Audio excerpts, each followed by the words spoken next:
Buen día. Vamos a dar inicio a este refuerzo referente a lo que son las técnicas de auditoría para poder estar más preparados en el desarrollo de nuestro curso IRCA que ustedes van a desarrollar. Mi nombre es María Luisa Navarro Sobrevilla, voy a estar a cargo del desarrollo de esta jornada y desarrollaré esta inducción para que ustedes puedan tener éxito en su curso líder de ISO 9001 para desarrollarlo durante los siguientes días. En este curso desarrollaremos varias sesiones donde revisaremos algunas pautas sobre el material complementario que hemos adjuntado a este curso, en el cual ustedes van a recibir información en PDF, donde pueden revisar mayor detalle de la información que nos toca revisar. También haremos una introducción a lo que son los términos de calidad, los requisitos de la norma, desde el capítulo 1 hasta el requisito o hasta el capítulo 10, y haremos unas indicaciones para que puedan desarrollar sus ejercicios. Hay un test, una evaluación que ustedes tienen que complementar. En el capítulo 5 revisaremos la prueba que tienen que desarrollar y enviarnos por correo electrónico al tutor encargado, en el cual recibirán las indicaciones de quién es su tutor asignado y tienen que enviarle tanto el test como el ejercicio previo al correo electrónico del tutor asignado.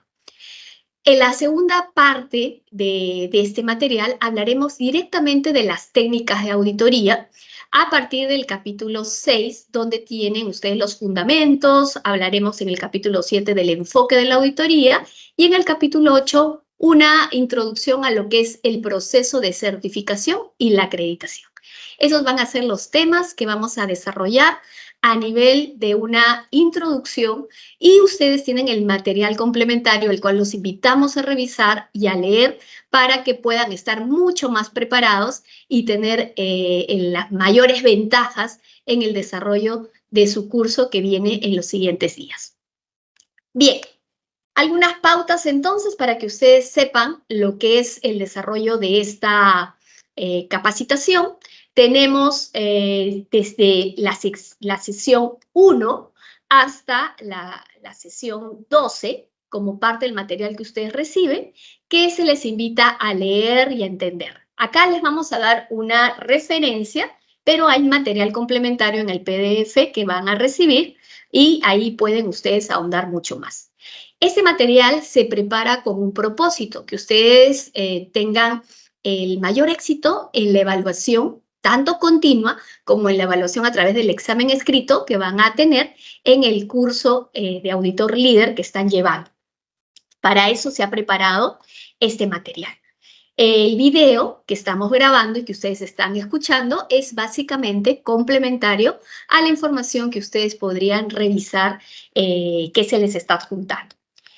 La segunda sesión, como bien lo menciona ahí, está resaltado. Tenemos la parte de la asignación previa al curso, que es un documento que está numerado con 02, el cual tienen que completar y enviarlo por correo electrónico junto con la prueba de evaluación previa al curso. Son dos entregables entonces que nos van a proporcionar tanto la asignación previa al curso como también la prueba de evaluación. Esos dos documentos tienen que completarlos, que no se preocupen, lo pueden trabajar de manera electrónica, no necesariamente hay que imprimirlo, si les es más fácil, lo pueden hacer y nos lo envían al tutor asignado por correo electrónico.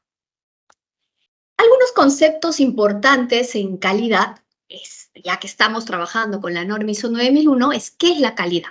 Y a veces tenemos la duda porque la definición de calidad tenemos muchas, ¿no? Y muchas interpretaciones también.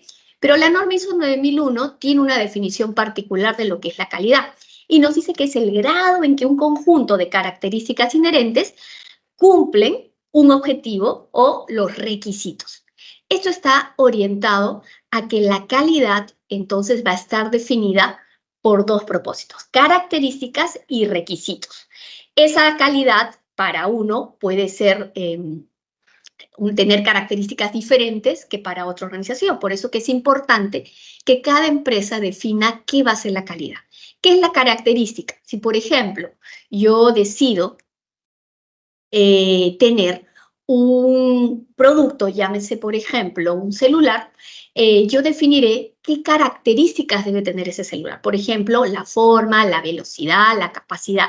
Y el requisito va a ser la especificación que me detalla esa característica. Por ejemplo, sigo la forma, entonces puedo decir que se abra, que sea compacto, ¿no? Que sea liviano. Ese será el requisito. Cada característica va a tener requisitos. Entonces, ¿quién determina la calidad? Lo determina la organización en base a lo que escuchamos de nuestros clientes. Nuestros clientes nos van a decir qué es la calidad finalmente para ellos, pero nosotros nos ceñimos sobre la base del mercado, que estamos aplicando, de las opiniones, de la retroalimentación de nuestro cliente, vamos definiendo qué es la calidad finalmente. Eso es importante, que el punto de partida de un sistema de gestión de la calidad esté claro y definido qué va a ser la calidad. ¿Qué beneficios encontramos de trabajar un sistema de gestión de calidad? Los beneficios van a estar relacionados a mejorar la transferencia interna, es decir, saber hacer, mejorar la moral o la motivación de los trabajadores, reducir los costos, que generalmente le llamamos costos de no calidad, que es importante también, identificar aquellos costos que le generan a la empresa sobreesfuerzos, pérdidas, servicios o productos no conformes que salen fuera de especificación, tratando de reducir nos va a ayudar también a ser más óptimos en los resultados, en los rendimientos que va a tener la organización. El aumento de la competitividad, el aumento de la rentabilidad, la mejora en la satisfacción y la fidelización de los clientes son algunos de los beneficios que tendremos al aplicar esta norma. Entramos en nuestra sección 3 a repasar qué son los requisitos de esta norma. En la sección 0.1 hablaremos acerca de las generalidades, donde nos dice que los principios que se basa esta norma ISO 9001 son 7, los cuales debemos respetar y cumplir a lo largo de todo este proceso. El primer principio está relacionado al enfoque en el cliente. Por ende, el cliente es la razón de ser de un sistema de gestión de la calidad. El cliente debe ser siempre el punto enraizado para la organización, siempre trabajar pensando en lo que el cliente quiere, en lo que busca, en lo que espera a nuestros clientes, y por eso es el primer principio en un sistema de gestión de la calidad. El segundo principio está orientado al liderazgo. Todos nos debemos sentir líderes desde la alta dirección hasta la última posición dentro de la organización en lo que hacemos, líderes en poder demostrar lo que hacemos. El tercer principio, todos debemos participar, tener compromiso con nuestro sistema de gestión de la calidad. Absolutamente todos los miembros de la organización son parte de un sistema de gestión de calidad. Nadie está ajeno e independiente a lo que es el sistema de gestión. El cuarto principio, debemos pensar en los procesos. ¿En qué proceso participo? ¿Qué entra en un proceso? ¿Qué sale dentro de este proceso? Entendiendo que la definición del proceso es conjunto de actividades interrelacionadas que transforman entradas en resultados. Entonces, el cuarto principio nos dice: acá nadie trabaja divorciado de nadie, todos estamos relacionados, interrelacionados. Lo que viene de otro proceso va a entrar a mi proceso y yo lo que entregue tiene que ayudar, beneficiar al siguiente proceso. Entonces nos debemos ubicar nuestra estructura de procesos, en dónde me ubico y cómo contribuyo a los resultados que deben arrojar ese proceso. El quinto principio es la mejora a nivel de los compromisos, las acciones que me pueda proponer. Debo tener formas de demostrar que estoy alcanzando esa mejora permanente o continua. Este principio antes se llamaba mejora continua, pero era como algo obvio, por ende le dejaron mejora en el sentido que siempre debo demostrar que voy mejorando. El sexto principio, toma de decisiones basadas en evidencia. Es un principio que nos va a ayudar a poder sustentar todo lo que hacemos. Tiene que estar basado sobre data, sobre información. No debemos ser, digámosle, decisores sobre la base de intuición, sino sobre la base de datos que nos permita tomar esas decisiones. Y el último principio está enfocado a las relaciones basadas mutuamente beneficiosas entre las distintas partes interesadas. Por ejemplo, con los proveedores. Si el proveedor gana, yo gano. Si el proveedor pierde, yo pierdo. Entonces debe haber una relación siempre de ganar-ganar entre las distintas partes interesadas. Esos son los 7 principios de calidad que debemos respetar. En la sección 0.3 nos habla de algunas orientaciones que debemos tener en cuenta al momento que estructuramos nuestro sistema de gestión de la calidad, como es el enfoque basado en proceso. Este enfoque es una orientación muy fuerte que tiene la ISO 9001 para poder definir cómo vamos a alcanzar nuestros resultados óptimos, beneficiosos de nuestro sistema de gestión de la calidad, pues va a ser a través de una estructura de procesos, un modelamiento de procesos, que es lo que nos va a orientar dentro de este requisito, ¿no? Y ahí nos van explicando que en todo proceso vamos a tener información que ingresa y un resultado, un input y un output. Y cada uno de los procesos van a estar unidos, no hay ningún proceso que esté al margen, todos están correlacionados entre la información que va ingresando y que va saliendo. Otro propósito está orientado al ciclo del PHBA. Deming, nuestro padre de la calidad, nos dio este consejo, que todo lo que nosotros hagamos tiene que tener una secuencia de 4 grandes etapas: planear, hacer, verificar y actuar. Entonces, otra orientación que tiene esta norma para poder estructurar bien un sistema de gestión de la calidad es que las empresas, las organizaciones, tienen que tomar este consejo de Deming para poder organizar sus actividades a través de esta secuencia de planificación. Una vez que planificado, ejecuto lo que he planificado, verifico los resultados y en el actuar buscaré mejoras que estamos tratando de obtener. Esto es lo que nos va explicando a través de esta sección, que para poder organizarnos a través de este ciclo del PHBA, lo vamos a unir con el enfoque de procesos. Entre lo que entra y lo que sale, tiene que tener esta secuencia, pues, del ciclo del PHBA.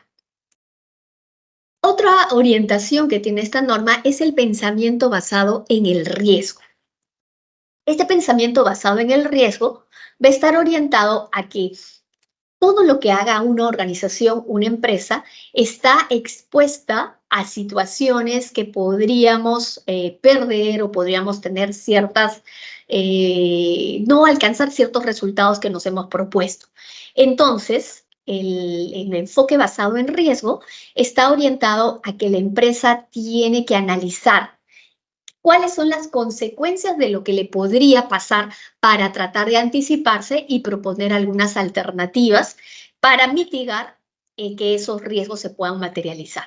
Entonces, la orientación de esta norma va a proponer que todas las organizaciones tienen que analizar, evaluar cuáles son los riesgos a los que podrían estar expuestos.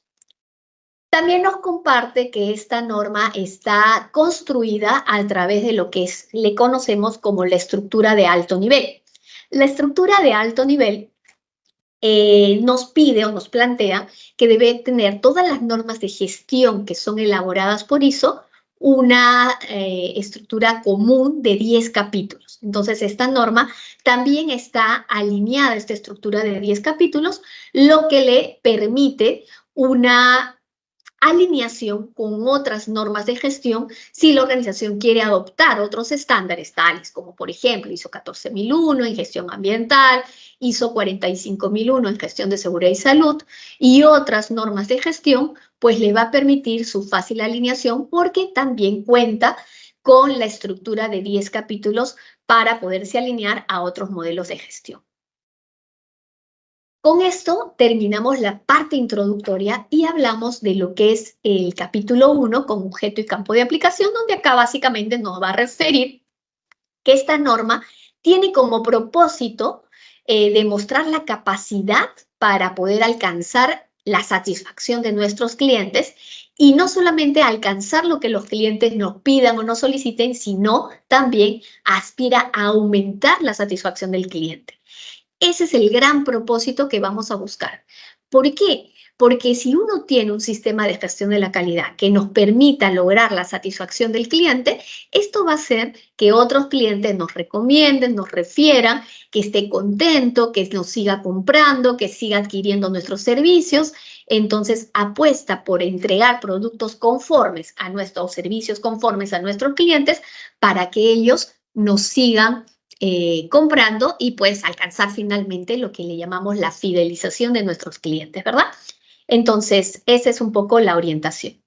Hay que tener en cuenta que esta norma ISO 9001, antes le llamaba de repente producto tanto a empresas que realizaban un tangible como un intangible. Ahora no, ya está personalizada para aquellas empresas que desarrollan de repente un intangible, le va a llamar servicios, para aquellas empresas que trabajan un bien, le va a llamar producto. Entonces, vamos a encontrar a lo largo de la descripción de la norma que habla de producto y servicio, porque está orientado tanto a empresas de bienes como a empresas de servicios. Muy bien. En la sección 2 nos habla de referencias normativas y ahí linkea a otra norma complementaria que es la ISO 9000 del año 2015, donde vamos a encontrar términos y definiciones complementarios. Si quieren profundizar, por ejemplo, en qué es el cliente, qué es proceso, qué es producto o servicio, pueden encontrar esos términos y definiciones en esta norma 9000. Y en la sección 3 de términos y definiciones específicamente, linkea también a la norma 9000, donde vamos a encontrar nosotros esos términos y definiciones que en algún momento dentro de la construcción de la ISO 9001, pues lo insertó dentro de este estándar, pero salió una norma demasiado extensa.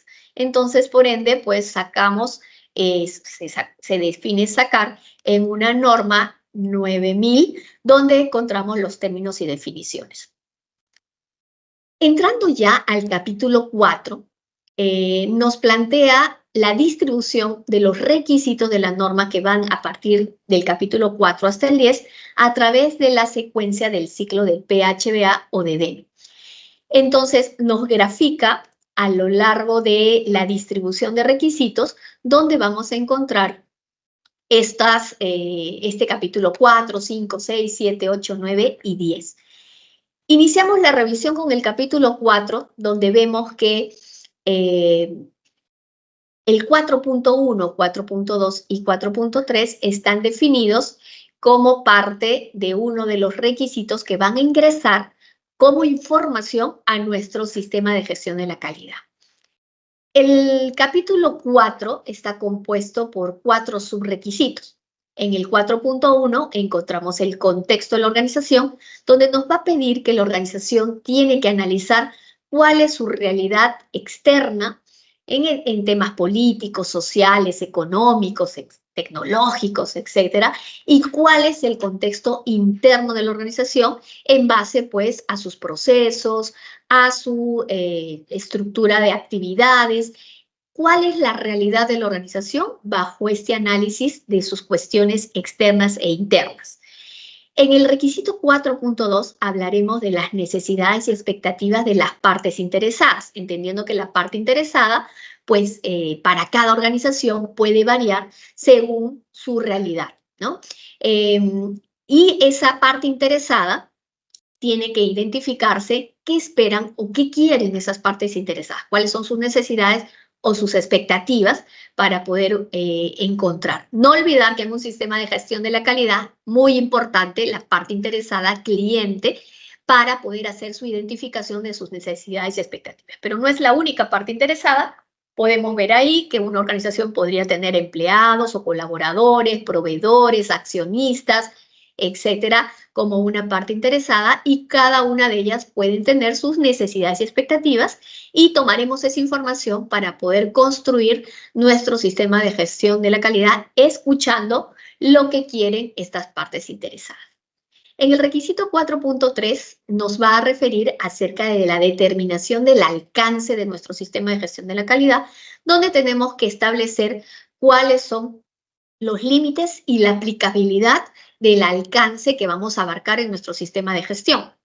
Entonces, tomando en como información el contexto en el 4.1, las partes interesadas en el 4.2, definiremos en el 4.3 cuál es el alcance de nuestro sistema de gestión. Y ese alcance pues tiene que estar documentado, tiene que estar, digámosle, accesible a las partes interesadas, ¿no? De acuerdo a lo que nos va pidiendo en ese requisito. En el 4.4 hablaremos de la estructura de procesos y toda la información que vamos a tomar en cuenta para establecer nuestro sistema de gestión de la calidad. Y es importante tomar en consideración pues cada uno de nuestros procesos con sus interrelaciones, que entra, que sale y cómo están vinculados.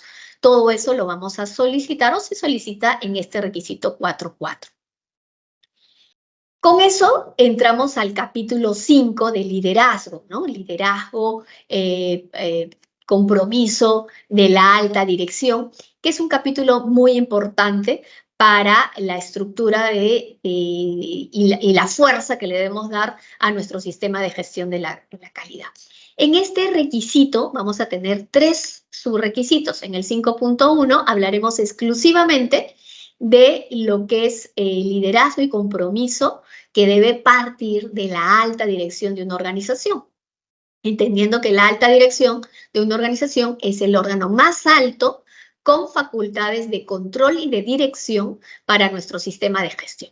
Entonces, la alta dirección tiene que demostrar su compromiso con el sistema de gestión de la calidad a través de diversas acciones y nos va dando todo un listado de cómo debe demostrar y en qué debe demostrar su compromiso, asignando los recursos, participando activamente, empoderando otros roles dentro de la organización, etcétera. Nos va a dar una serie de detalles ahí de cómo la alta dirección debe demostrar su compromiso.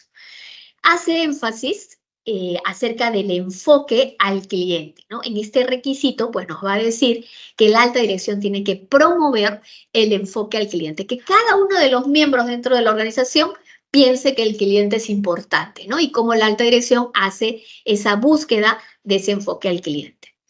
En el requisito 5.2 de política de la calidad es una herramienta muy fuerte dentro de nuestro sistema de gestión, esta declaración de la intención que tiene la empresa con respecto a la calidad. Entonces nos va a pedir ahí que tengamos compromisos de mejora continua, compromisos de cumplir los requisitos de nuestro sistema de gestión, que tienen que estar tácitamente declarados en una política. Esta política tiene que estar vinculada a el logro de los objetivos que se traza en la organización con respecto a la calidad. Tiene que ser pues una política que se difunda dentro de la organización, que se entienda dentro de la organización y nos va dando una serie de elementos que debemos cumplir con respecto a esta política de la calidad. En el requisito 5.3 nos va a solicitar que toda organización va a tener una estructura organizativa y asociado a eso, pues vamos a tener responsabilidades y autoridades vinculadas a estos puestos. Esas responsabilidades y autoridades tienen que estar asignadas por cada y comunicadas en los distintos puestos de la organización para poder nosotros tener claridad de qué nos toca hacer en el puesto que ocupamos. Entonces, es distinto lo que es la responsabilidad de la autoridad. No hay una definición como tal dentro de la ISO 9000 como términos y definiciones, como vocabulario, pero interpretamos que las responsabilidades es lo que se le deja hacer al puesto, lo que tiene que hacer el puesto, perdón, y la autoridad es la facultad que tiene el puesto para poder alcanzar sus propósitos asignados a la posición que está teniendo. Con esto cerramos el capítulo 5 y vamos a hablar del capítulo 6 vinculado a la planificación de nuestro sistema de gestión. Esta planificación va a estar orientada a 3 subrequisitos, donde el 6.1 parte con las acciones para abordar los riesgos y las oportunidades, donde nos va a pedir que la organización tiene que determinar a qué riesgos está expuesto y qué acciones toma para reducir estos riesgos y oportunidades que se podrían presentar, entendiendo que el riesgo va a ser un efecto negativo para la organización a nivel de repente de pérdidas y la oportunidad van a ser situaciones que le podría ayudar a la organización a mejorar. Ambas acciones tienen que estar identificadas, tanto los riesgos como las oportunidades y las acciones vinculadas para poder mitigar esos riesgos o para poder potenciar las oportunidades que se le puedan presentar.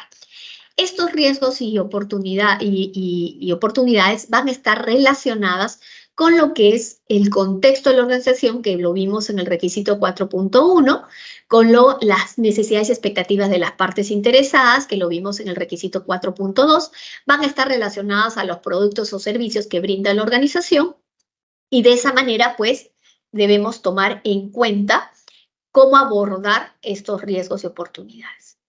En el requisito 6.2 hablaremos de los objetivos, alineado a lo que es la política, que lo vimos en el 5.2, pues debemos tener objetivos de calidad. Esos objetivos van a tener formas de poder establecer, dentro de ellos tendremos una planificación para poder alcanzarlos, donde determinaremos quiénes lo van a hacer, en qué plazo lo vamos a hacer, con qué recursos se requiere, cómo vamos a medir el logro de esos objetivos, etc. Todo eso se habla dentro del capítulo 6.2 de objetivos. En el 6.3 nos va a pedir la planificación de los cambios. La empresa tiene que estar preparada para poder abordar estos cambios que podrían estar expuestas a la organización a través de una planificación. La intención acá es que no nos expongamos a realizar o ejecutar cambios si primero no nos hemos anticipado en revisar los pros y los contras que podrían presentarse ante los cambios que podrían estar planteando o planificando la organización. Entonces acá nos va a pedir planifica antes de ejecutar los cambios, analiza qué podría estar pasando para ver si nuestro sistema de gestión también podría tener algunas modificaciones, algunos, digámosle, afectaciones de las decisiones que podríamos tener con respecto a los cambios que se podrían presentar. Con eso cerramos el capítulo 6 y vamos a entrar al capítulo 7, vinculado a la parte de requisitos de apoyo. En este requisito de soporte o de apoyo vamos a tener distribuido en el capítulo 7, todos los requisitos que nos va a pedir al respecto. Partiendo del 7.1, que se desagrega desde el 7.1.1 hasta el 7.1.6 en varios elementos que nos va a ir pidiendo vinculado a los recursos. Luego miraremos el 7.2, que va hasta el 7.5. En el 7.1, en generalidades, nos va a pedir que la organización, para que este sistema funcione, se implemente, se mantenga y mejore en el tiempo, tiene que tener la asignación de los recursos necesarios para su funcionamiento. Llámese recurso humano, llámese recurso infraestructura, equipos, llámese también recurso pues, vinculado a materiales, a herramientas, todos los recursos necesarios para el buen funcionamiento, mejora, mantenimiento de nuestro sistema de gestión. Entonces, ahí nos va a pedir que la organización tiene que prever los recursos necesarios. En el 7.1.2 nos va a hablar de que toda organización, para que pueda funcionar, tiene que tener personal. Entonces, en esta sección hablaremos de la planificación de la cantidad de personal que necesitamos, así como también la asignación de los mismos para el buen funcionamiento de nuestro sistema de gestión de la calidad. En el 7.1.3 nos va a pedir que toda organización, para que pueda operar, requiere de una infraestructura, llámese maquinaria, equipo, instalaciones, equipos de soporte, de apoyo o auxiliares. Todo eso tiene que estar proveído y operativo. Entonces, acá es donde hablamos de los mantenimientos preventivos, correctivos, predictivos, dependiendo de la complejidad de cada organización que es necesario tener para el buen funcionamiento.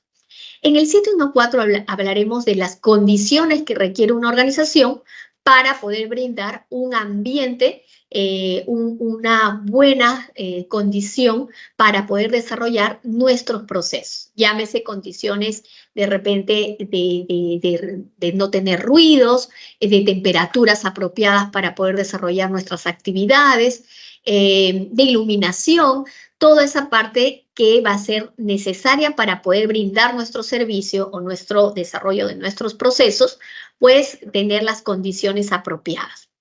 En el 715, que se llama recursos de monitoreo y seguimiento, este requisito está relacionado a que para poder medir algunos de los controles de nuestros procesos, pues necesitamos de repente equipos, ¿no? O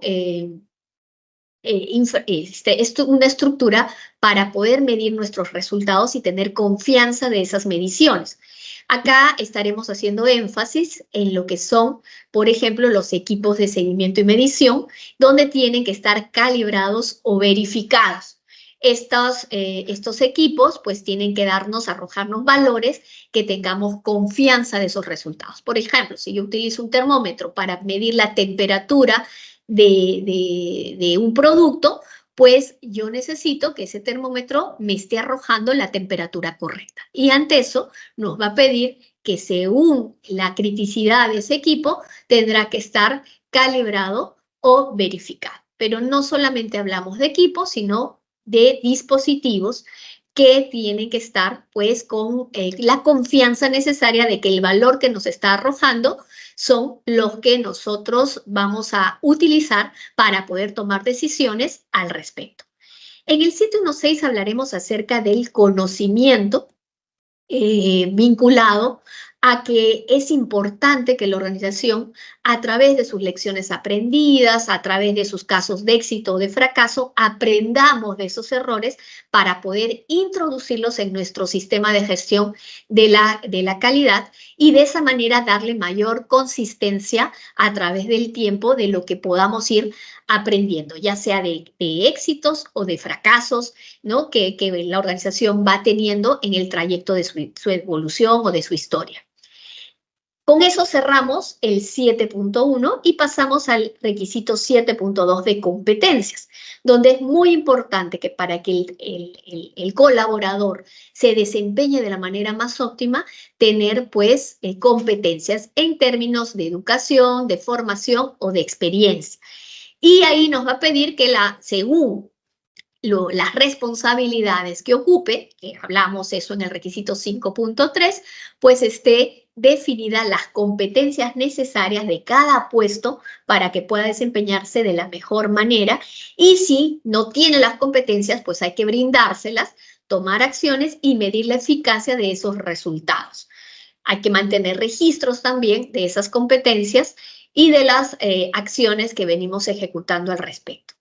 Con eso pasamos al requisito 7.3 de toma de conciencia o de sensibilización, donde se nos va a pedir que cada miembro de la organización debe ser consciente de los resultados que vamos teniendo.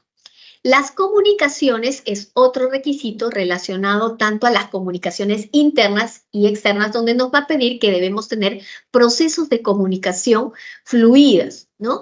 Que se tenga establecido quién comunica, cuándo, cómo, mediante qué mecanismo debe estar establecidos los procesos de comunicación. En el 7.5 hablaremos acerca de la información documentada y qué mecanismos debemos tener para manejar la información bajo condiciones controladas. Y acá es importante tener en cuenta que a lo largo de la norma ustedes encontrarán un término de conservar o mantener información documentada. Conservar está relacionado a mantener registros vinculados a poder sustentar la ejecución de algunas actividades o acciones, y el mantener va a estar relacionado a tener metodologías de trabajo que pueden ser a través de procedimientos instructivos, cartillas, etc. Cada organización determinará en qué tipo de documento decide pues formalizar estas metodologías. En el requisito, con eso concluimos el capítulo 7 y pasamos al capítulo 8. En el capítulo 8 ya hablaremos de la parte de la operación, la ejecución propiamente dicho de nuestro servicio o de nuestro producto. Este es el capítulo, digamos, extenso, donde tenemos todas las exigencias que nos va a pedir para ejecutar nuestro servicio, nuestro producto.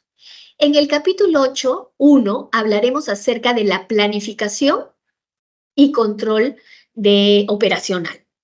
En este requisito nos va a decir que para ejecutar nuestro servicio o nuestro producto debemos tener claridad de cómo planificar la ejecución de nuestro servicio y nos da una serie de condiciones que debemos tener en cuenta. Este requisito podríamos decir que su resultado podría ser un plan de calidad, podría ser los procedimientos de trabajo, de cómo vamos a ejecutar nuestro servicio o nuestro producto. En el 8.2 hablaremos acerca de la determinación de los requisitos de producto y servicio. Acá está subdividido en 3 requisitos donde vamos a tener todo el vínculo con nuestros clientes, desde la determinación de las requerimientos de nuestro cliente, la revisión de qué es lo que nos pide el cliente para ver si estamos con la capacidad de poder cumplir con estos requisitos que nos está pidiendo el cliente y toda la comunicación con nuestros clientes desde lo que me pide, sus cambios, incluyendo las quejas que podría tener el cliente, ¿no? Entonces, todo ese detalle relacionado con el manejo del cliente lo vemos en el 8.2. El capítulo 8.3 hablaremos acerca del diseño y desarrollo del producto o del servicio. Este requisito 8.3 es el que muchas organizaciones que no hacen diseño y desarrollo declaran su no aplicabilidad a este requisito. Va a depender de la orientación, de lo que haga cada empresa para poder validar ese requisito no aplicable. Pero en el caso que a una organización le aplique diseño y desarrollo, pues tiene mucho detalle de cómo debe funcionar esta secuencia para poder ejecutar el diseño y desarrollo bajo ciertas condiciones controladas. Dentro de esas condiciones controladas hablaremos que una empresa tiene que definir mecanismos para la revisión, verificación y validación finalmente del resultado que vamos a obtener de ese diseño y desarrollo de nuestro producto o nuestro servicio. Tiene mucho detalle de la información que debemos buscar para poder planificar, información de entrada, le dice la norma, y qué quiero obtener como información de salida. Entonces, en esa secuencia, para poder tomar la información de entrada y lograr los resultados del diseño y desarrollo, durante todas esas etapas, pues tendré que establecer controles que se tienen que ejecutar sobre la base de las revisiones, verificaciones y validaciones. En el requisito 8.4 hablaremos del control del producto y servicio previsto externamente. Aquí específicamente vamos a hablar de todo el manejo de las compras con nuestros proveedores, ¿no? Cómo hacemos todo el proceso para la adquisición, para la evaluación de nuestros proveedores. Entonces, vamos a tener que tomar en consideración que según el tipo de proveedor estableceremos controles vinculados a estos proveedores que pueden ir desde la evaluación, selección, seguimiento al desempeño del proveedor y finalmente la evaluación o la reevaluación del proveedor para ver cómo se viene desempeñando.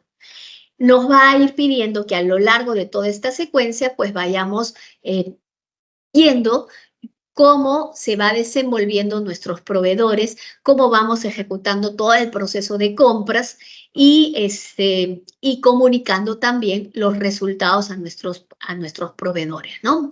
Todo en bastante detalle que nos va a ir pidiendo dentro del requisito 8.4. El 8.5 es un requisito bastante detallado que va desde el 8.5 hasta el 8.5.1 hasta el 8.5.6, donde nos va a ir hablando de que hay que brindar el servicio, pero bajo condiciones controladas. Esas condiciones controladas, pues, tienen que tener referencia de criterios para poder ejecutar los controles, aceptación, con qué nivel lo vamos a aceptar, la ejecución de estos resultados que podamos ir teniendo, debe estar identificado para lograr una trazabilidad de nuestro producto y nuestro servicio, tener condiciones para poder tener la propiedad de nuestro cliente, que no se nos vaya a perder, salvaguardar la propiedad de nuestro cliente o de nuestros proveedores. Y si se nos pierde por A o B, Z razones, pues hay que notificar al cliente o al proveedor que esta situación ha acontecido y pues evidentemente tomaremos algunas medidas al respecto. También nos va a hablar que debemos preservar, conservar en base a manipulación, en base a conservación, a condiciones de almacenamiento, nuestro producto, ¿no? O los servicios que podrían, condiciones, digamos, para ejecutar el servicio. Y también nos va a pedir que cuando tengamos compromisos asumidos con el cliente posteriores a la entrega de nuestro servicio, nuestro producto, hay que cumplir, por ejemplo, una garantía. Si yo me he comprometido y por A o B, Z razones falla nuestro producto que hemos entregado, pues hay que cumplir con esos compromisos posteriores a la entrega, como podría ser una garantía, ¿no? Eso relacionado pues a las actividades posteriores a la entrega. Y con respecto al control de cambios, en ese requisito, pues hablaremos acerca de si hay una modificación al producto o al servicio que nos hemos comprometido con nuestro cliente, hay que registrar estos cambios, hay que notificar a las partes involucradas esos cambios para que se pueda tomar en cuenta y no vaya a ser que no apliquemos o no le entreguemos los cambios solicitados por el cliente. Con esto pasamos al requisito 8.6 vinculado a la liberación del producto o del servicio. Esta liberación del producto o del servicio está relacionado a que alguien dentro de la organización con autoridad liberará el producto conforme al cliente. Y si en caso este producto sale fuera de especificación, pues lo manejaremos con el requisito 8.7 de control de salidas no conformes para tomar medidas para poder ajustar, modificar, eliminar de repente el producto, ¿no? O el servicio y poder, digámosle, no entregar un producto que pueda estar fuera de especificación, salvo que el cliente nos dé una concesión o alguien dentro de la organización con autoridad libere ese producto que está fuera de especificación y se pueda entregar al cliente finalmente, ¿no? Pero hay que tomar acciones, hay que corregir o hay que tomar algunas medidas para tratar de que ese producto no conforme, pues a salida no conforme, pues no salga, y si sale hay que tomar medidas para poder mitigar ese producto no conforme. Con eso cerramos el capítulo 8 y nos pasamos ya al capítulo 9 relacionado a la evaluación del desempeño.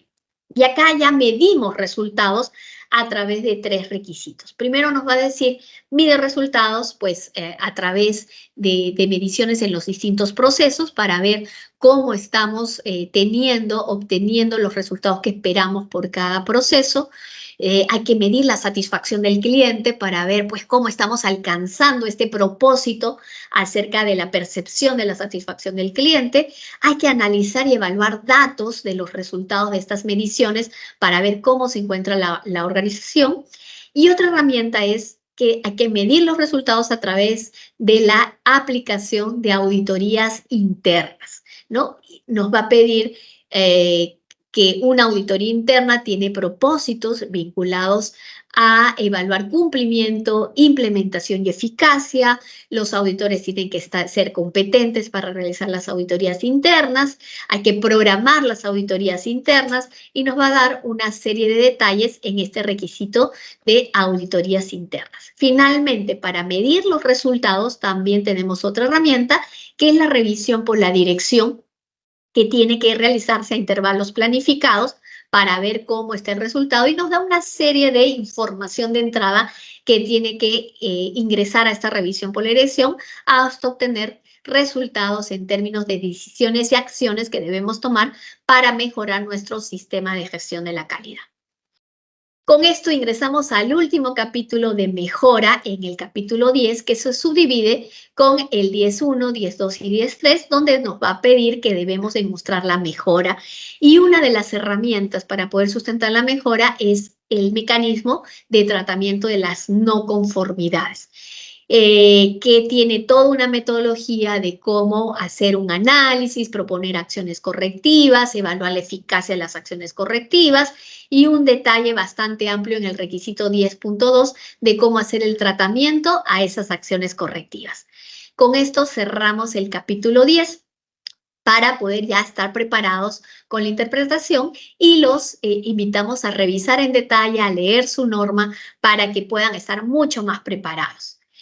Con la revisión, entonces, ya de los requisitos, se les va a pedir a ustedes que preparen esta asignación previa al curso, donde, con ayuda de su norma ISO 9001, van a completar este archivo que está relacionado como 0.2 y ustedes tienen que completar, poner su nombre, poner pues detalle de la fecha de cuando lo están llenando, y van a completar las preguntas, como por ejemplo la primera que les dice, enumere a continuación varios requisitos de información documentada que una organización debe desarrollar como parte de su sistema de gestión de la calidad. Por ejemplo, el alcance que se especifica en el requisito 4.3 y enumere la cláusula. Entonces ahí tienen un ejemplo, ¿no? Dice requisito de información documentada, la determinación del alcance del sistema. Ahí nos piden un documento y está en la cláusula 4.3. Y de esa manera, pues ustedes tienen que revisar cada requisito de la norma donde nos va pidiendo información documentada para que puedan plasmar y completar esta sección. Y así sucesivamente van a terminar con estas preguntas que están solicitadas en esta asignación previa. Adicionalmente a esto, se les pide completar una prueba. Esta prueba, también con ayuda de la norma, ¿no? ISO 9001, van a completar este archivo que es el 0.3, donde tienen varias preguntas que van a ir resolviendo. Por ejemplo, la primera sección les habla de verdadero y falso, donde les preguntan en el A1, el tiempo de retención de toda la información documentada, registros, ¿debe ser el mismo? No, ¿verdad? Es falsa la respuesta porque va a depender del contenido de la información y la norma además no nos especifica que el tiempo de retención de los documentos, específicamente de los registros, es el mismo para todos. Entonces, por ende, la respuesta es falso. Y así sucesivamente van a ir completando todas las preguntas de este segundo entregable que ustedes tienen que remitir por correo electrónico al tutor asignado, previo al curso, por favor. Vamos a entrar a otra sección que está relacionada con la revisión de lo que son las técnicas de auditoría. Aquí particularmente vamos a hablar de lo que ya son los mecanismos para desarrollar la auditoría desde la planificación hasta la elaboración del informe, el seguimiento a las no conformidades, y también hablaremos de lo que es la acreditación y la certificación. Para poder conceptualizar estos mecanismos para desarrollar las auditorías, nos vamos a ayudar de la ISO 19011, que es la guía orientativa para desarrollar auditorías, donde nos ayuda a poder determinar los pasos a seguir para la ejecución de las auditorías. Entonces, esta norma tiene como alcance a todas las organizaciones que necesitan planificar y llevar a cabo auditorías internas o externas de un sistema de gestión. Esta norma no tiene referencias normativas, su capítulo 2, pero sí tiene algunos términos y definiciones importantes, que son 26 términos y definiciones que vamos a utilizar vinculado a lo que es el proceso de auditoría.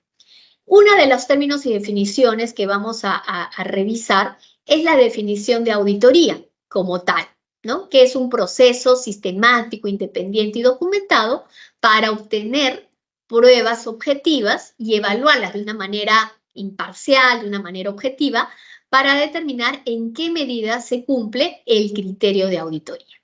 Y en esta definición de auditoría hay dos definiciones que están inmersas. Una es la evidencia objetiva y la otra es el criterio de auditoría.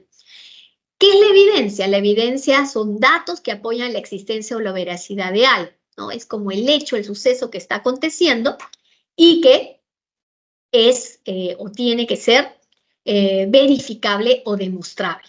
Entonces, cuando usted realice un proceso de auditoría, tiene que encontrar cuáles son esas evidencias objetivas, qué es lo que está aconteciendo, que es el hecho, el suceso que está pasando, y eso lo va a contrastar frente al criterio de auditoría. ¿Qué es el criterio de auditoría? Un conjunto de requisitos utilizados como referencia en los cuales se va a comparar la evidencia objetiva. El criterio de auditoría, entonces, podrían ser procedimientos instructivos, la propia norma ISO 9001, un requisito legal aplicable al servicio o al producto de la organización que estemos evaluando dentro del alcance. Y sobre esa base, pues, podemos nosotros concluir si la evidencia objetiva cumple o no cumple el criterio de auditoría. Eso es lo que nos va a ir pidiendo en la definición de auditoría, ¿no? Será un proceso, entonces, sistemático, independiente y documentado para obtener estas evidencias y determinar en qué medida cumplimos la norma ISO 9000, los requisitos legales o también la documentación establecida por la organización para su sistema de gestión de la calidad. Esos son entonces los criterios de auditoría que vamos a ir utilizando y vamos a ir revisando. Para poder desarrollar la auditoría, nos dice que debemos tomar en cuenta siempre 7 principios de auditoría que debemos respetar como auditores. El primer principio es la integridad. La integridad está asociada a la forma de actuar del auditor, o sea, no hay manera que un auditor que no sea ético, que no sea íntegro, desarrolle un proceso de auditoría. Entonces, el primer principio está relacionado a un comportamiento que debe tener el auditor sobre la base de la ética. El segundo principio es presentación justa. Todo lo que veo tiene que ser, o lo que declare, tiene que ser absolutamente real, qué ha pasado, qué ha acontecido. Yo no puedo, porque de repente el auditado por ahí no me cae muy bien o a lo contrario, es a lo mejor muy allegado mío, pues ocultar o inventar información. Todo se debe basar sobre la base de una presentación justa o imparcial. El tercer principio, hablamos de la atención profesional debida.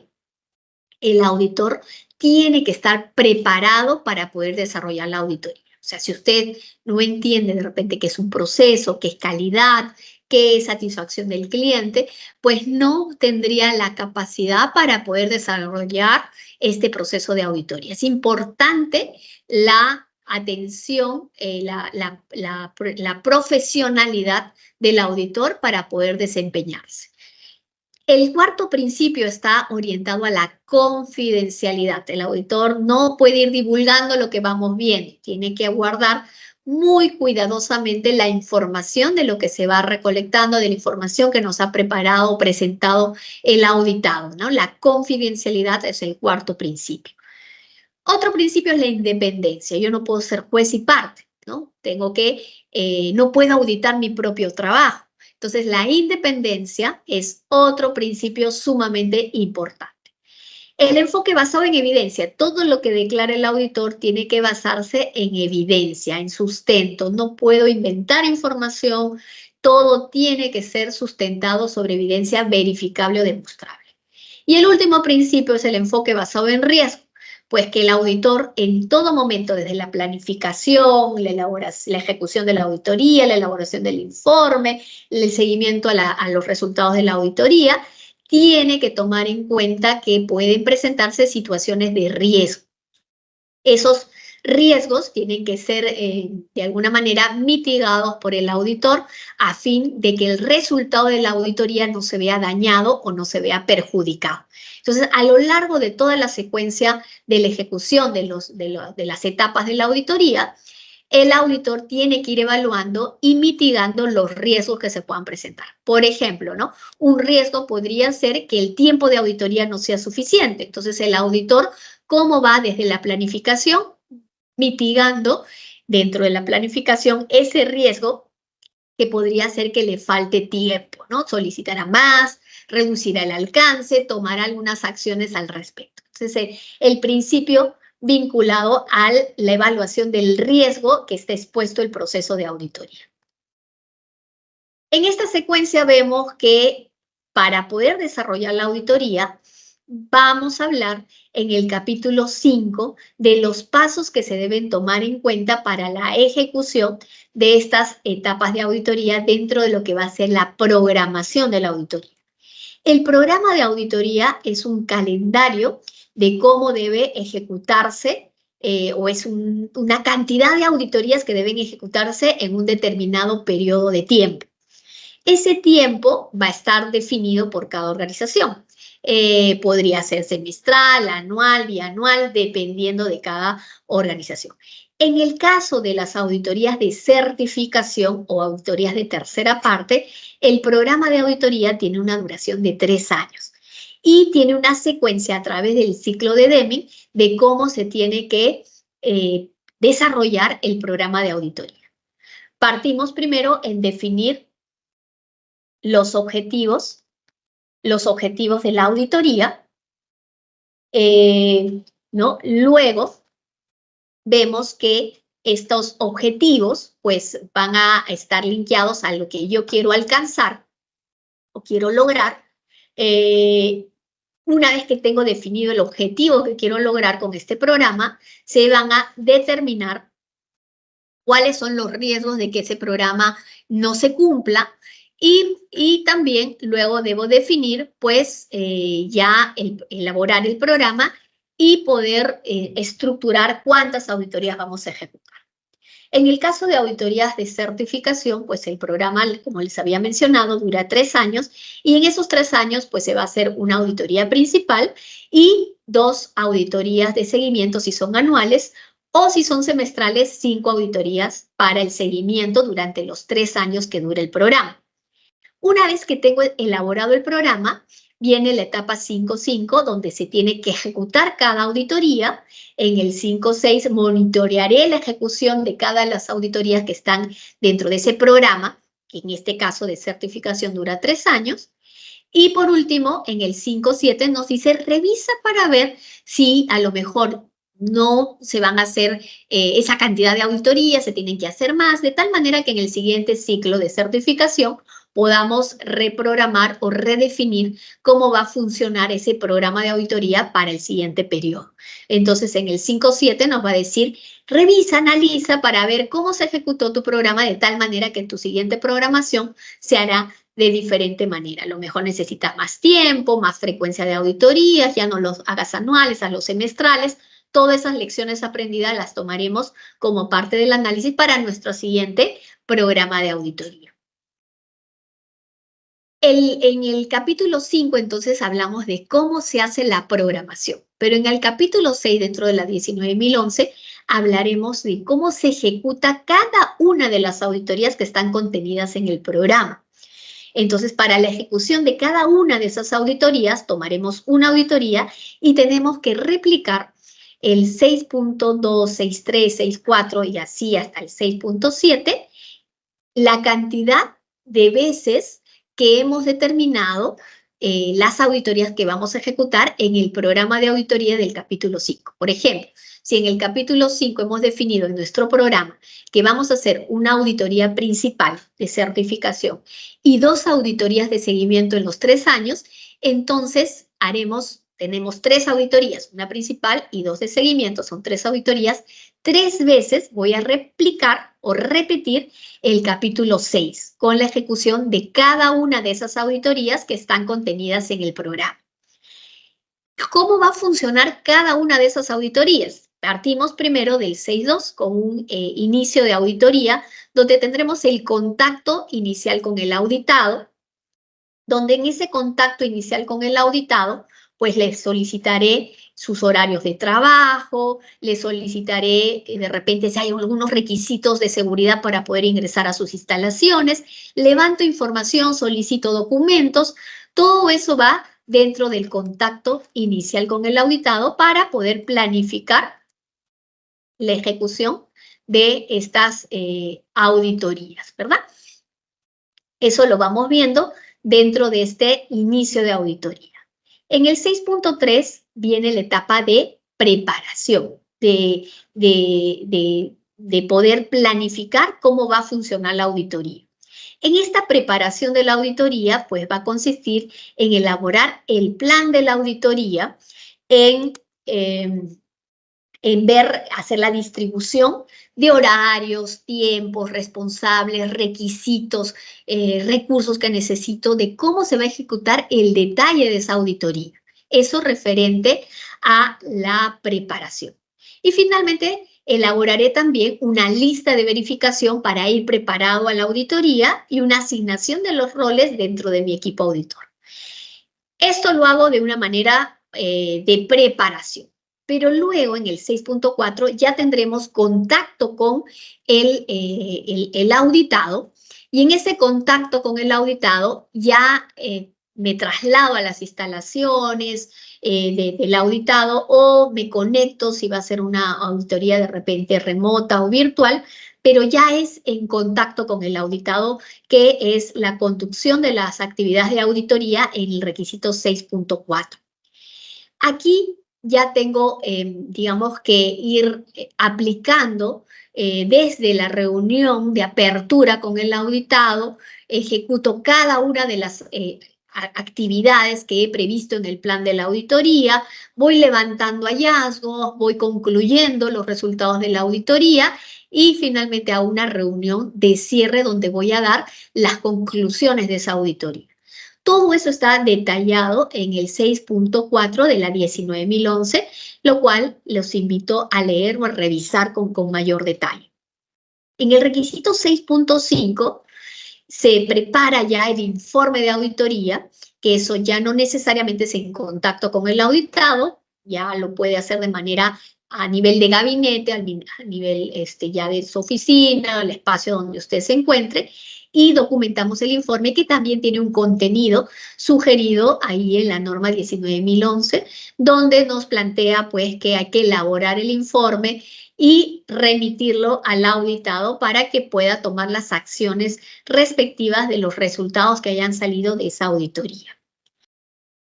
En el 6.6 ya vamos finalizando la auditoría, complementamos, ya conservando los documentos, viendo que se manejen de manera confidencial, archivan los registros para cualquier duda, problema que podría surgir posteriormente de algún entendimiento por parte del auditado, y tú tienes tus documentos conservados de una manera confidencial por un periodo de tiempo prudente, por si surgiera alguna inquietud, alguna disconformidad de repente con el resultado de la auditoría.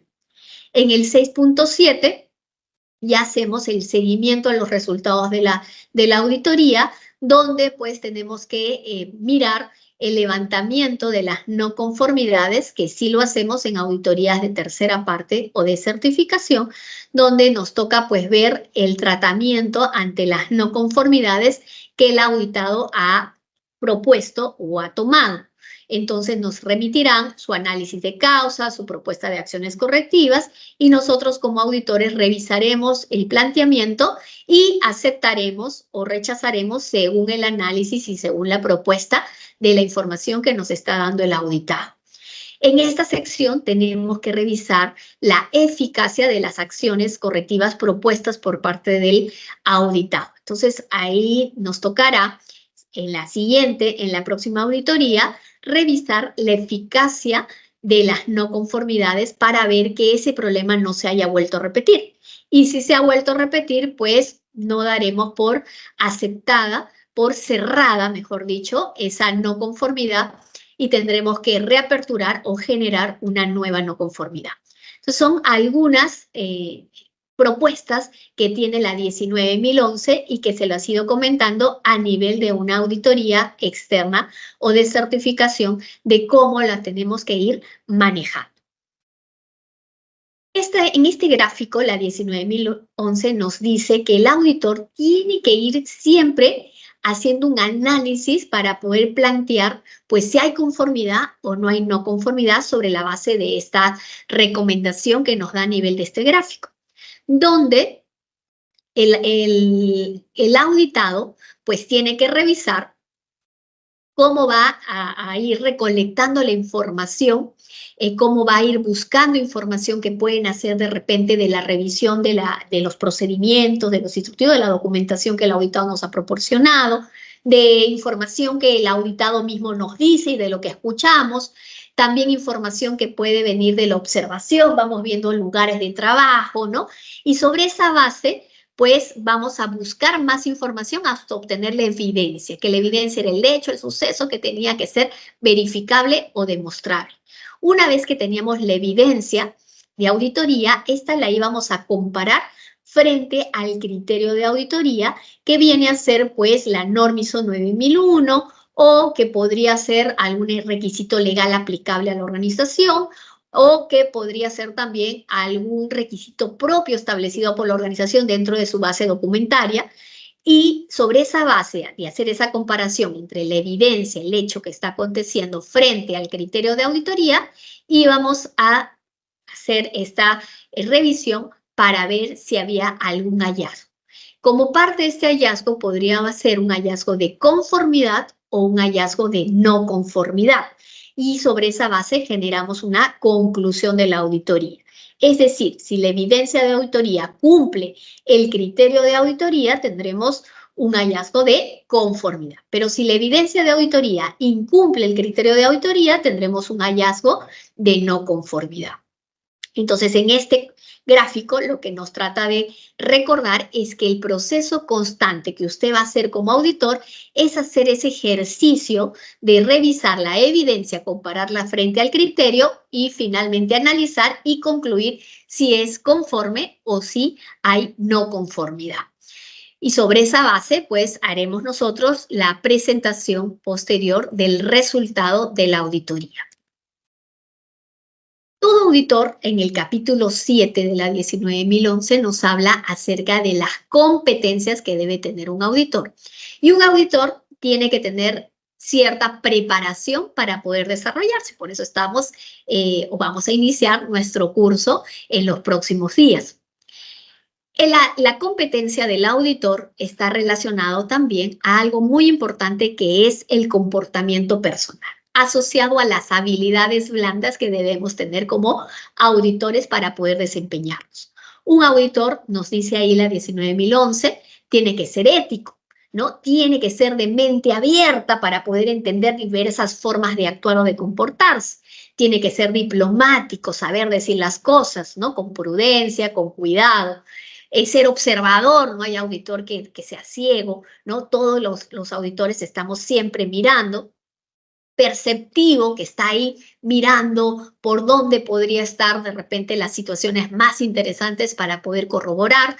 Versátil, saberse acomodar a distintas formas, a distintos niveles de repente de entrevista o de auditados, entre auditores operativos, auditores de mando medio, gerenciales, entonces poder ser versátil. El auditor debe ser tenaz, ¿no? Decidido, debe ser, digámosle, autosuficiente, poder concluir un resultado de la auditoría, no ser dubitativo, ¿verdad?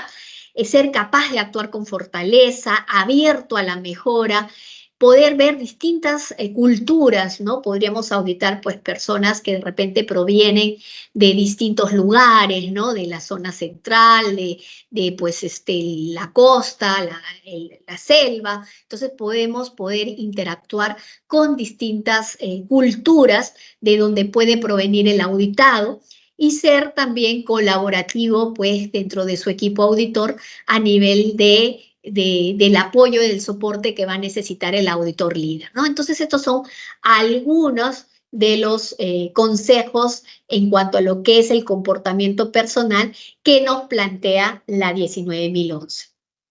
Con respecto al conocimiento genérico que debe tener un auditor, nos dice que un auditor tiene que conocer de principios, procesos, métodos de auditoría. Por eso es el curso que ustedes van a iniciar la próxima semana, donde vamos a hablar ahí de todas estas técnicas para poder desarrollar las auditorías. Pero también nos dice que un auditor tiene que conocer de la norma. O sea, si ustedes se está calificando como auditor de gestión de la calidad, no podría ser posible que desconozca la ISO 9001, ¿verdad? Eso también lo va a pedir ahí. Tenemos que conocer los requisitos o las exigencias legales asociadas a al servicio, al producto que vamos a auditar. Si vamos a auditar una empresa, pues de repente pesquera, una empresa a lo mejor minera, una empresa de repente de educación, pues hay que conocer las exigencias legales aplicables a estos servicios o a estos productos para poder auditar.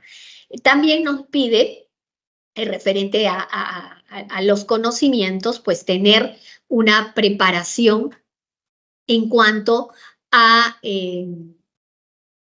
al rubro específicamente que vamos a auditar, ¿no? Hay que conocer del rubro que nos toca evaluar para poder estar preparados. Ahora, si no conocemos el rubro, pues la norma nos habla de un equipo auditor. Entonces, podría ser que se complemente con un experto técnico o especialista para que podamos conocer del rubro al cual nosotros auditamos y se complementa como equipo auditor ese otro requisito que nos va a solicitar. Ese otro, entre otros detalles que ustedes pueden revisar en el capítulo 7 de la 19.011. Para poder evaluar si el auditor está preparado, si tiene digamos, el conocimiento, la experiencia para realizar auditorías, la 19.011 nos recomienda estos métodos para poder evaluar al auditor, ¿no? Hablamos de 6 metodologías, digamos, para evaluar el conocimiento del auditor, donde nos dice que mínimo 2 deberíamos utilizar. ¿Cómo son o cómo funcionan estos métodos? Pues hay una revisión primero de registros donde se revisará, por ejemplo, el CV, los antecedentes de preparación, de estudios que tiene el candidato para poder ser auditor. Y se mirarán pues sus referencias a nivel de sus certificados de trabajo, sus certificados de estudios, todo eso se hará a través de una revisión de registros. Como otra metodología hablamos de comentarios, donde por ejemplo ahí podemos revisar pues algunas testimonios, se puede llamar de repente a la empresa para pedir referencias a la empresa donde usted laboró, donde el auditado ha participado para que nos puedan dar algún feedback al respecto de su participación, por ejemplo, ¿no? También podemos tener algunas quejas o algunas revisiones en esta sección de comentarios. Otro mecanismo es a través de la entrevista, donde puede pasar por entrevistas por otro auditor calificado, por un responsable técnico y evaluar pues en qué nivel nos encontramos con respecto pues a las habilidades de repente de comunicación, de destreza, de conocimiento y validar de esa manera a través de una entrevista que tenemos el perfil para desarrollarnos como auditores. Otra técnica es la observación, donde, por ejemplo, podemos hacer juego de roles, donde vemos ahí cómo se desempeña el auditor a través de una simulación, o también podemos poner en una auditoría específicamente a nivel de entrenamiento y ver a través de otro auditor, monitorear cómo se desenvuelve como auditor y vendría a ser una auditoría que le conocemos auditoría testigo, o una auditoría de entrenamiento para ver cómo nos vamos desempeñando ya en terreno, in situ, y un auditor calificado va evaluando nuestro comportamiento, nuestro desempeño. Otra técnica es a través de pruebas, es decir, tomar exámenes de nuestro nivel de conocimiento, ya sea del rubro, del conocimiento en la norma, del conocimiento del sector, etcétera, a través de distintas evaluaciones o exámenes orales o escritos que se pueden tomar, así como también de pruebas psicométricas que se podrían aplicar. Y finalmente nos habla de la revisión posterior a la auditoría, que vendría a ser el informe, sus notas de auditoría, para ver si también tiene la habilidad para poder reportar o para poder también manejar una reunión de cierre. Entonces se va viendo sus atributos a través también de la documentación que se ha ido generando como parte de la auditoría. Algunos métodos que nos recomienda la 19.011. En la parte fuerte que vamos a hablar acá es el atributo personal que debe tener el auditor para poder desempeñarse. Esta parte, pues, de nexo de comunicación permanente que vamos a tener con el auditado, y es muy importante cómo se desenvuelve el auditor ante este proceso de auditoría. Entonces hablamos de que siempre vamos a tener un proceso de comunicación entre un emisor y un receptor. Usted emite como auditor, el auditado recepciona y responde, y va a ser un diálogo permanente. Entonces, cómo usted formula el mensaje, el auditado lo recibe, responde, decodifica y usted recibe esa respuesta, ¿no? Eso va a ser un proceso permanente de comunicación entre el auditor y el auditado. Para esto, usted tiene que tratar de reducir los obstáculos o las barreras que se podrían presentar para dañar su proceso de comunicación.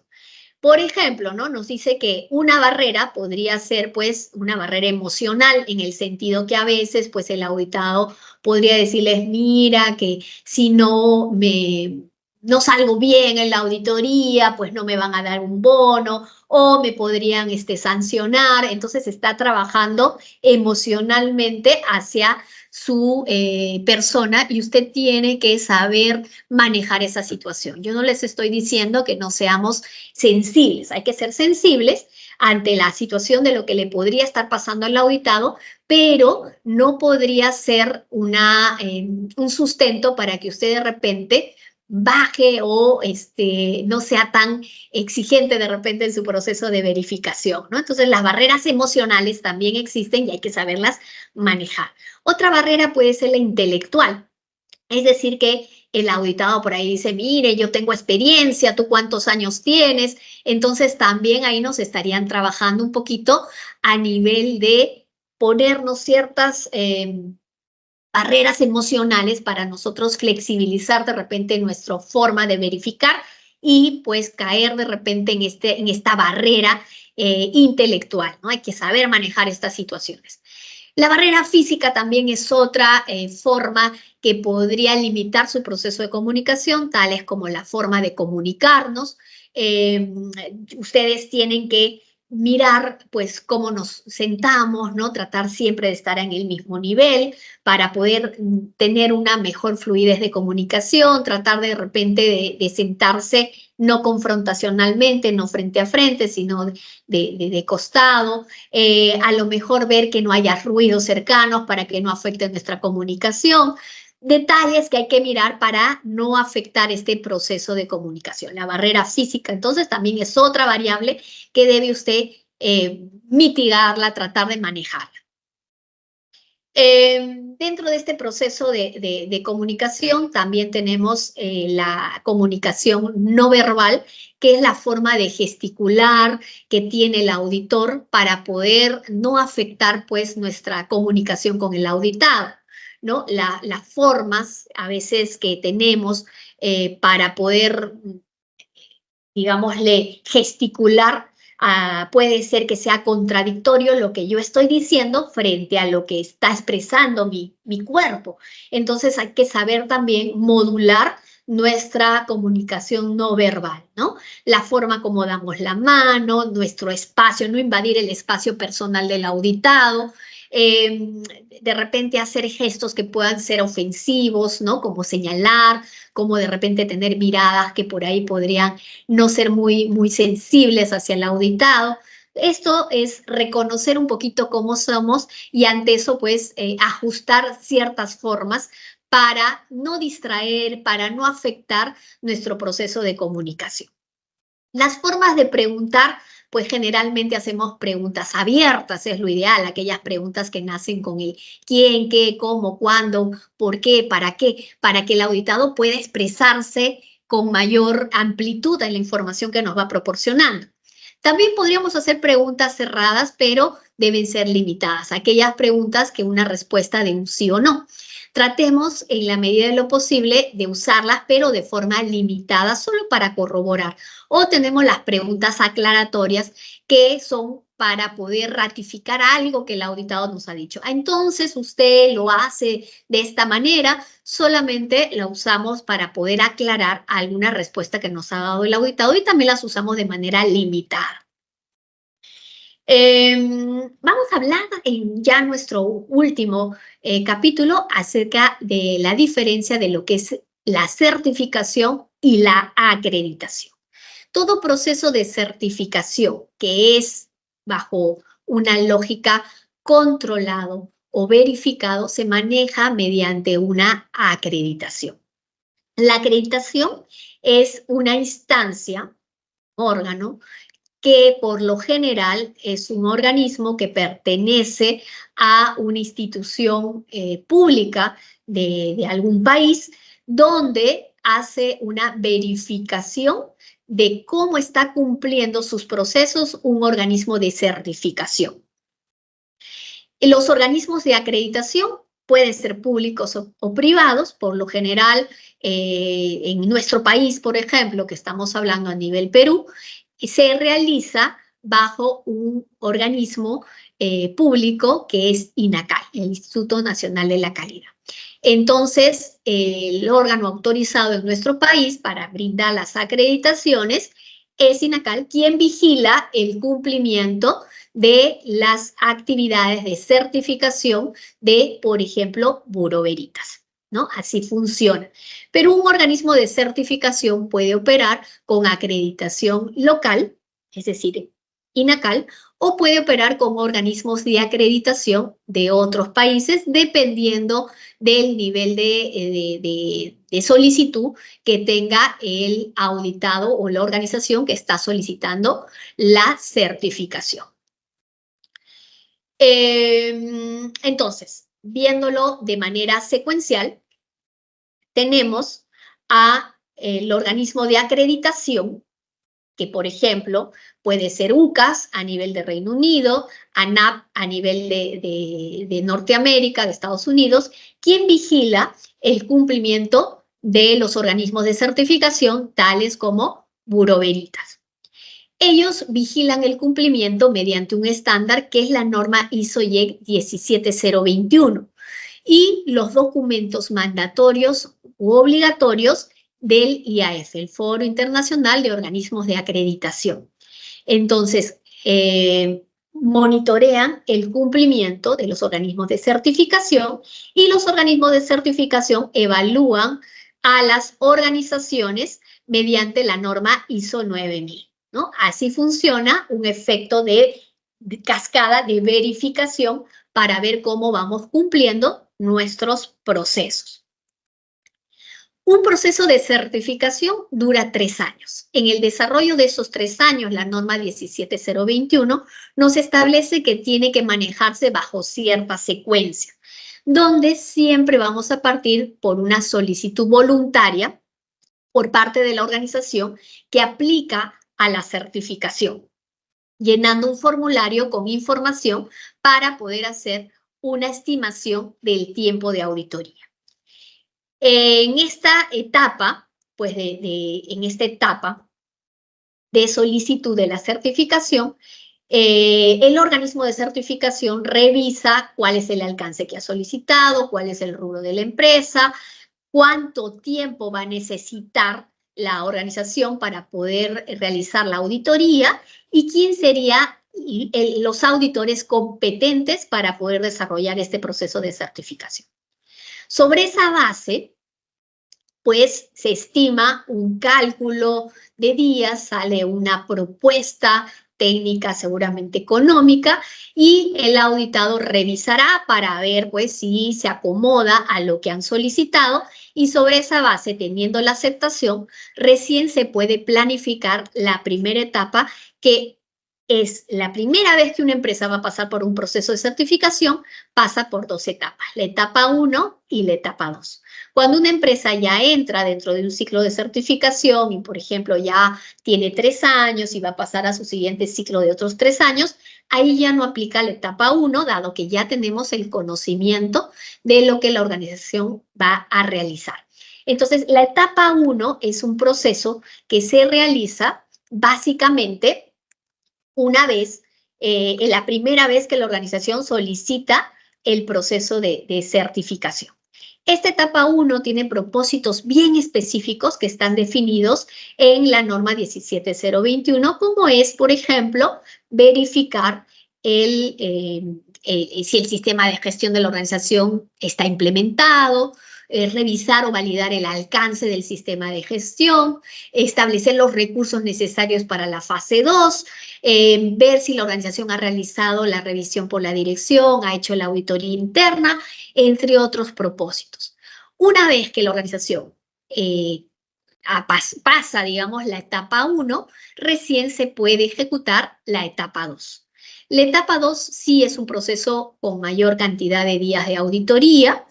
Se va a revisar pues, si el sistema de gestión de la organización cumple con la ISO 9001, se ha implementado, se mantiene y es eficaz el sistema de gestión.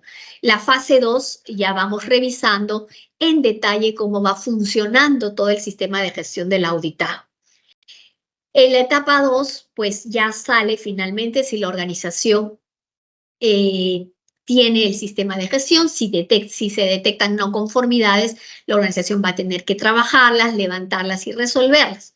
Una vez que las resuelve, recién se podría recomendar la certificación. Para esta recomendación, el organismo de certificación tiene que pasar por un proceso que le conocemos como decisión de la certificación, donde tenemos instancias donde se hace la revisión de toda la información que ha sido recolectada por el equipo auditor durante los días de la auditoría de la fase 1, de la fase 2, y pues se pueden ir haciendo observaciones, se pueden ir haciendo ajustes, y si finalmente la decisión de la certificación es que sí certifica la organización, pues se puede emitir el certificado con las respectivas acreditaciones que han sido solicitadas por el cliente de la auditoría. Y así concluye finalmente esta etapa de certificación con la emisión del certificado. Posterior a eso, como la certificación dura 3 años, se tienen que hacer auditorías de vigilancia o de seguimiento, que pueden ser 2 auditorías anuales mínimamente o 5 seguimientos semestrales, dependiendo uno de la solicitud del organismo que quiere aplicar a la certificación. Recomendación también podría ser del auditor, si ve que la organización necesita mayor vigilancia o mayor seguimiento. También podríamos nosotros definir una verificación semestral, o también podría ser pues que en una auditoría anterior se determine que es necesario cambiar la frecuencia de anual a semestral. Sobre esa base, entonces, se ejecutan las auditorías de seguimiento y con eso, pues, se va manteniendo un ciclo de certificación de 3 años. Y así sucesivamente, las organizaciones podrían tener un ciclo, 2 ciclos, 3 ciclos y así mientras mantenga su sistema de gestión y decida tenerlo certificado, puede mantenerse por los años que considere oportuno su sistema de gestión certificado. Con eso, hemos concluido este repaso, digamos, este refuerzo en lo que es nuestro curso para entrar a estar más preparados para el desarrollo de nuestro curso de auditor líder, donde pues les deseamos los mayores éxitos, que les saquen el mayor provecho a todos nuestros docentes que tienen bastante experiencia en el desarrollo de estos cursos. Bien, señores, un placer. Será hasta cualquier oportunidad y los mayores éxitos en el desarrollo de su curso. Muchas gracias.